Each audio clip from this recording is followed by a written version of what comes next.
monde, donc on se retrouve aujourd'hui pour une petite vidéo sur mes restaurants coréens préférés à Paris. On demande super souvent en DM. Oui, Impératrice Ou, c'est quoi ton restaurant coréen préféré sur Paris? Tu recommandes quel restaurant coréen? Et la vérité, c'est que j'arrive pas à donner de réponse parce que chaque resto coréen a un peu sa spécialité, ses best-sellers. Chaque resto coréen a son style, ses qualités, ses défauts et des gammes de prix très différentes. Donc c'est vraiment impossible pour moi de choisir. Ce que je vais faire, c'est donc une vidéo où je présenterai point par point mon top 10 coup de cœur sur Paris, enfin Île-de-France, mais majoritairement sur Paris, et ce qu'il faut commander dans chaque restaurant. Par exemple, dans certains restaurants, le barbecue est super bon, mais le bibimbap est pas bon. Ce serait dommage du coup de prendre un truc qui n'est pas leur spécialité et ensuite d'être déçu par ce restaurant.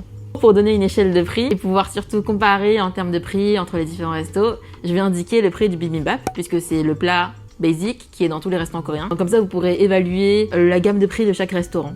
Ok, donc on va prendre un bubble tea pendant cette vidéo. Donc aujourd'hui, ça va être un bubble tea Rose Garden. Je spamme pas mal Rose Garden, pas parce que c'est mon bubble tea préféré, mais parce que c'est le plus proche en fait de mon taf, ça dépanne bien. Aujourd'hui, ça va être un brown sugar dalgona. D'ailleurs, je vais vous sortir une petite vidéo pour savoir comment aller à Rose Garden, parce que je sais qu'il y a plein de gens dans le 93 qui tentent d'y aller et se perdent. Bref, on va rentrer dans le vif du sujet de mes restaurants coréens préférés.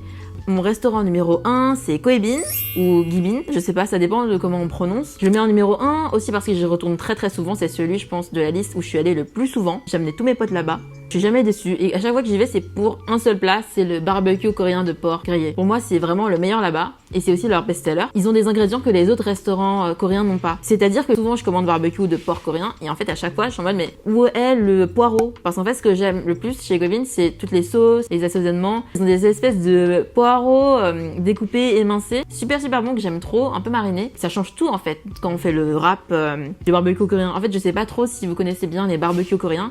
De porc en tout cas, je vais vous expliquer. Parce que oui, il faut surtout pas manger la tranche de porc grillée comme ça, sans rien. C'est vraiment du gâchis de potentiel. C'est que quand le barbecue est servi, il y a de la salade, de la sauce, plein de petits plats froids, etc., du riz. Et en fait, ce qu'il faut faire, c'est qu'il faut prendre sa main comme ça, on met une demi-feuille de salade dans la main, ça fait à peu près la paume de la main, on met le porc, donc bien sûr, il faut tremper le porc dans la sauce. Ensuite, on met le poireau, du coup, c'est le truc que je trouve fait tout le goût en fait du barbecue, et les sauces qu'on aime, etc.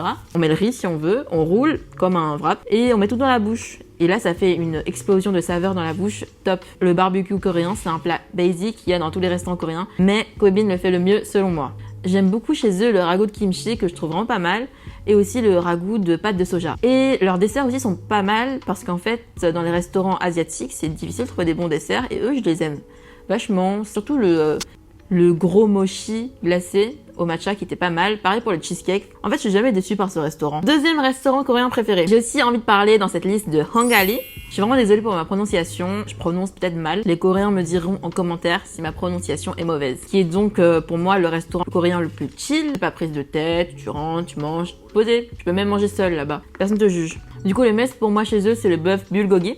Et en entrée, les fameuses galettes de fruits de mer. J'ai une habitude, quand je vais manger coréen, c'est que je prends toujours en entrée galettes de fruits de mer, japchae et barbecue. Soit barbecue bulgogi, soit barbecue de porc. Et pour le coup, c'est les meilleures galettes de fruits de mer que j'ai mangées. Elles sont pas trop poudreuses, on sent bien les saveurs, pas trop épaisses. Et en dessert, j'aime bien prendre leur espèce de glace poisson là, c'est pas fait maison du tout, mais je sais pas, en fait c'est juste réconfortant. C'est un peu comme aller au McDo et tu retrouves les saveurs dont t'as l'habitude en fait. Voilà pourquoi j'aime beaucoup ce restaurant.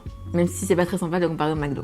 Tous les restaurants de cette liste sont très qualitatifs. Troisième restaurant de cette liste se trouve encore une fois à Pyramide, c'est Dokkaebi. Qu'est-ce que j'aime le plus chez eux? C'est le poulet frit. Leur spécialité pour moi c'est le shimek. En fait c'est le poulet, chicken du coup, avec de la bière. Et on se sent un peu comme dans les dramas, grignoter du poulet frit en buvant de la bière et tout. C'est super sympa comme ambiance. Le seul restaurant qui n'est pas à Paris de cette liste, c'est Maru Restaurant. Donc c'est dans le 94 à Chevilly-la-Rue. Ceux qui me suivent sur Twitter ou Instagram le savent déjà, c'est mon QG. J'aime trop surtout l'atmosphère, l'ambiance. La salle elle est super mignonne, même l'extérieur il est trop mignon. Et en fait quand ça sort, il y a un écran et ça passe des dramas coréens.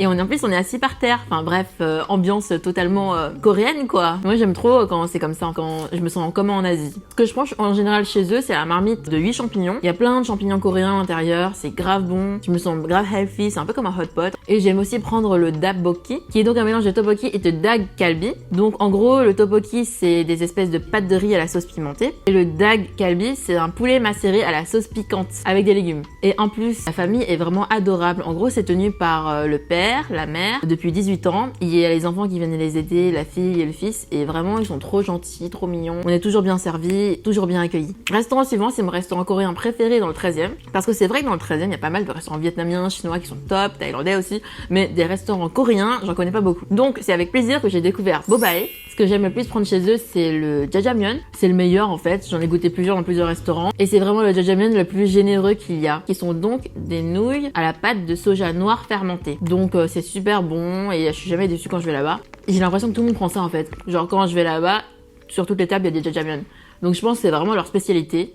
J'ai aussi pris barbecue de porc chez eux, c'était super bon aussi. Encore un autre restaurant que j'aime beaucoup, c'est Sweeties. Il y a 2 Sweeties, du coup c'est Sweeties numéro 1, mon QG, vers Arrêt-Métier, rue des Graviers. Et j'avoue que chez eux, je vais surtout pour les tea time, pour manger des trucs sucrés. Vraiment, mon coup de cœur chez eux, c'est le honey toast matcha.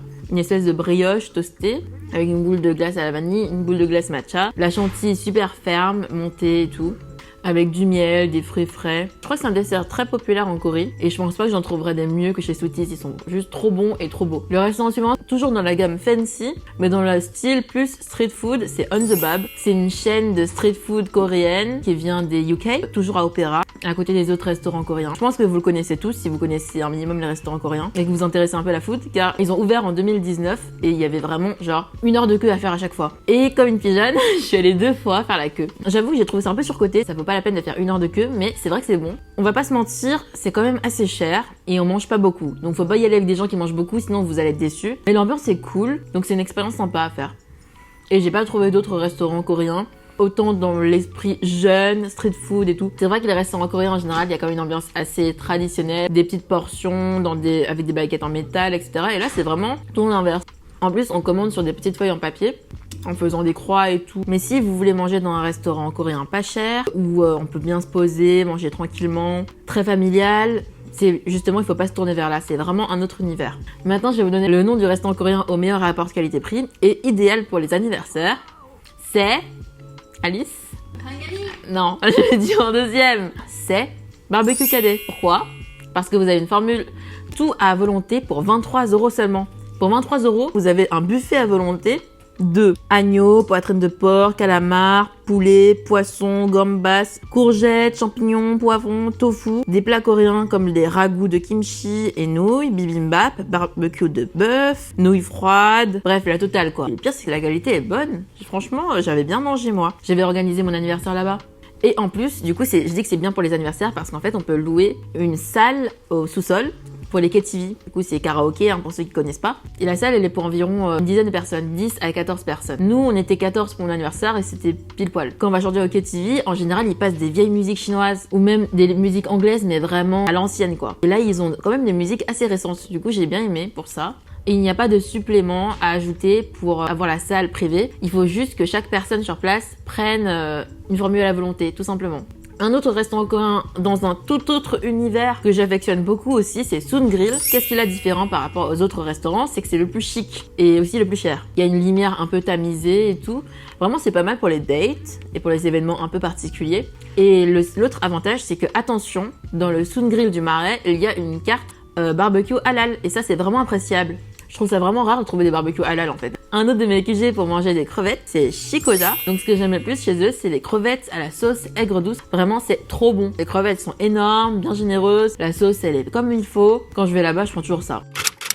Au moment où je monte cette vidéo, je me rends compte qu'il y a plein de restos que j'ai goûté après avoir filmé qui mériteraient de faire partie de ce top 10. Je vous les mets à la fin là sous forme de liste. Il y a Go-Eun pour les cheese tteokbokki, c'est trop bon. Un autre gros coup de cœur, c'est Songsan dans le 15e. Ils font des poulets frits mais juste oufissimes. J'aime aussi beaucoup Samchik pour le barbecue de porc. Jongno que j'aime trop pour un plat bien particulier, c'est le coquelet et leur poulet frit archi croustillant. De votre côté, si vous avez des recommandations de resto, n'hésitez pas à me les mettre en commentaire. Encore une fois, le timing est parfait. Je termine mon bubble tea en même temps que la fin de cette vidéo. Je vous recommande de vous abonner, de liker. Donc bisous, on se retrouve très prochainement pour une nouvelle vidéo.